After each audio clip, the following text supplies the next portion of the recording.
Hello, good morning, good afternoon, good evening, depending on when you're watching this. Alright, so I want to share 5 things, right? 5 basic things that I've learned as a tutor, right? Especially in the classroom. Okay, so first thing is this. I've learned to be firm, but also be able to be flexible. This applies a lot when it comes to classroom management. You are firm, but at the same time you are flexible. So let me give you a practical example. You're in a classroom, right? You have like 15 to 20 students, and there's this particular student. I'm actually speaking about myself right now, that always wants to use the restroom every single time. I wonder what, you know, I don't know really, but this child wants to use the restroom every time. So, what do you do? Now, people might come from the opinion that, okay, there's the opinion of, okay, could be something that happens often, not just in school, even at home. Alright? So now the child is in school and using the restroom is becoming consistent. We need to investigate what is the problem first. Alright, so what you do in that situation is, of course, the child will go to the restroom, alright, but you can split it at several times. Alright, you go this time, and so time, depending on how the schedule works. Okay. And the second thing I've learned, right, is being able to make yourself accessible to the students. Don't be that kind of teacher that is always locked up. Students can't approach you. Now, mind you, remember the first thing I said: be firm, but also be flexible. In trying to be firm, right, you might create a wall, in quotes, around you as a teacher, and students cannot approach you in any way. Okay, so be able to be accessible to your students. Let them be able to come to you about anything. But mind you, you are not also there's no what Nigeria will call see finish. You shouldn't need to disrespect in any way. Right. Number 3, as a tutor, is that you have to what's the word for that now? You have to be able to express yourself. Use day-to-day examples for your students, relatable examples when teaching. Alright, don't be too difficult. Let me use that word. Don't be too difficult.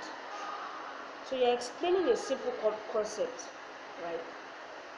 Or probably you're explaining a concept, let's say in maths, in mathematics, right? You're explaining, let's say algebra. It's the basics of algebra. And you're like, okay, 3x plus y equals to 15. Or 3x plus 5 equals to 10. 3x plus 5 equals to 10. So find x. Find x. So how do you explain concept like that to primary school students? Or it might even be more complex topics. For example, in English, it could be that of as a topic like subject-verb agreement. Subject-verb agreement. A practical example you can use to explain that could be between siblings, like older brother and younger brother. How do they agree on matters? So that's a simple topic, alright? So number four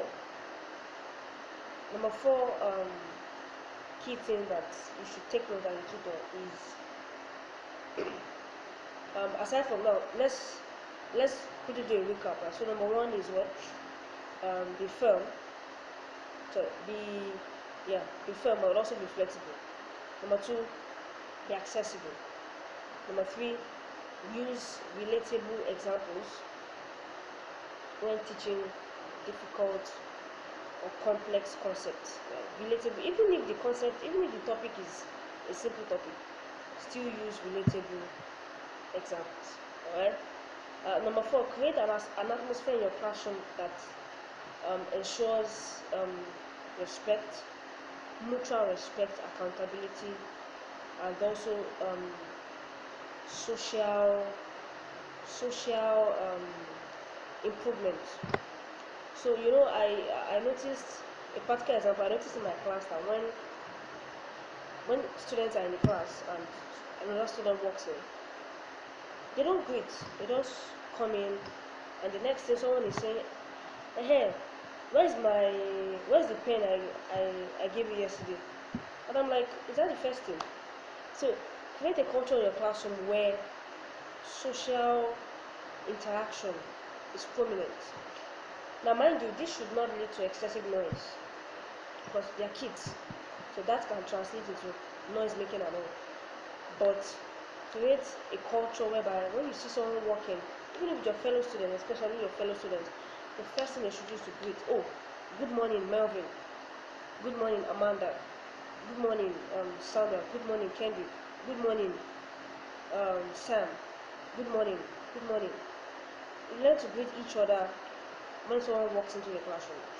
And the fifth and final thing that every teacher should notice or should imbibe or should learn from in the classroom is one that includes what I call um, mutual mutual mutual openness.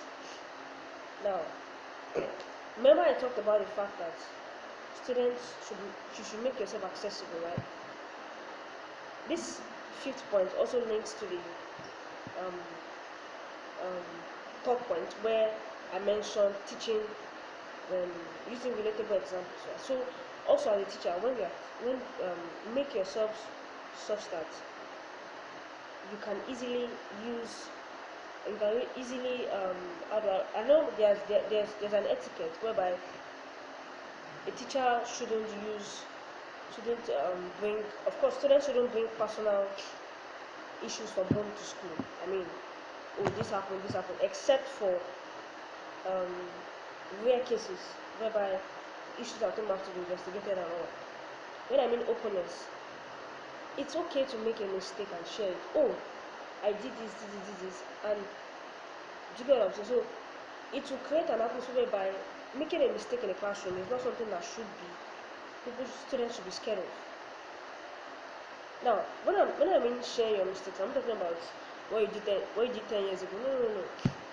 I mean something you did something and it shouldn't have happened, and you are now sharing it to yourself that, oh, okay, this happened to this person, and I shouldn't have done this. Admitting your mistakes. Okay, it shows that you're human. Your students shouldn't see you as semi-god, like, oh, you're in cloud 10 while they are in cloud 2. No. You should see you as somebody as human as them. We all make mistakes. Alright, so thank you very much for listening. My name is Messi Adeleke, and I'm going to share more tips as time goes on.